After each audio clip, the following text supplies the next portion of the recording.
in a different perspective? I agree, if I'm following the hegemonic line, that this was a legitimate disease that just occurred freely in nature.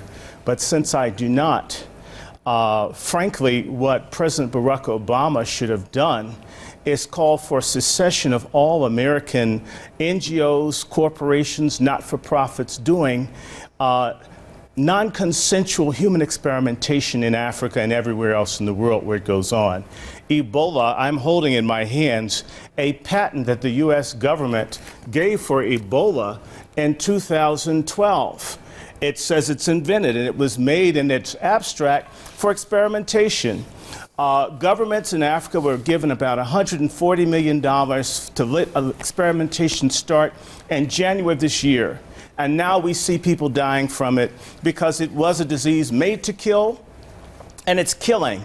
And in reality, this late move, to me, has more to do with creating a panic so people can sell medication as well as kill Africans. This gentleman and I are going to disagree. I'm an African American and quite proud of it. Anglo-Americans have been killing African people for profit and for land for 500 years. This is just another instance, and this is as clear as this government patent, and I dare him to tell me this is a conspiracy theory when they say they made it. When this has the U.S. Department of Health as an assignee to this patent, for someone to say to me that it's a conspiracy theory when they say so. Okay. This isn't a conspiracy theory. Stay with me, Dr. Short. Kill people and make money. Stay with Dr. Short. Crossing over to Washington. Mr. Lane, your take on what our guest, Dr. Short, has just stated. Well, I think he's a little over the top here. No, I'm not over the top. Let's figure out where we are. I know exactly where we are. You deal with the patent, sir. Okay. When the government says they give a patent for it, it's not over the top. Deal with the fact that I laid down. The fact is that it was made. It says it's invented. It has the name of the inventors on the patent. Okay, just check the internet. Let me cross over to Washington. Over the top. This is just being real. Stay with me, Dr. Short. Go ahead, Mr. Lane. I'm not familiar with the document that he has. I do know it exists. I don't deny its authenticity. But let's figure out why the government would have a patent on this. It looks to me, in the minimal amount of information I was able to find out about this document, this is a patent on a variant of the original disease. It's certainly well within reason, where when you're doing the research on cures and vaccines and things like that, that you would deal with variants on the disease and that you would use that as part of your research to find those cures and those vaccines.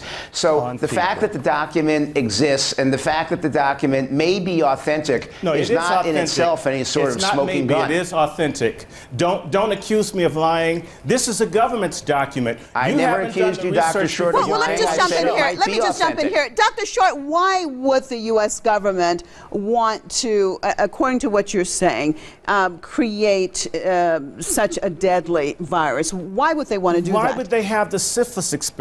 Why would they have the pellagra experiments? Why is Dr. James, his name is escaping me, he's at the Mailman School at Columbia, do these kinds of things with Depo-Provera in the same areas?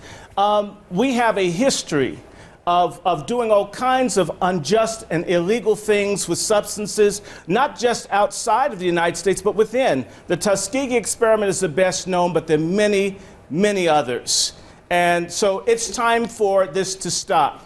Bill and Melinda Gates, he just put his mouth in this. He's run non-consensual human experimentation that's watched people die in Africa. This is old. They did it to the Native Americans with certain diseases. As a person of part Native American descent, I can't be as clinical and detached as the gentleman in Washington. By the way, that's the land that was stolen from my people by whites using diseases like Ebola. All right, stay with me both, guests, Mr. Lane and Dr. Short. I want to cross over to our Facebook page and see what some of our viewers have said about this subject. Defiantly, the Americans have developed a lab strain to use it as a weapon, and for sure this strain is that very lab strain. That's why it's spreading more quickly than the old natural strains seen before. The US is a scapegoat for all the losers out there who can't take responsibility for their own actions. They already have a vaccine and cure for this. That's why they already have a patent on it. AIDS didn't kill fast enough, so they created Ebola. AIDS and Ebola are attributed to US war factories, and that's what we call the NWO, New World Order.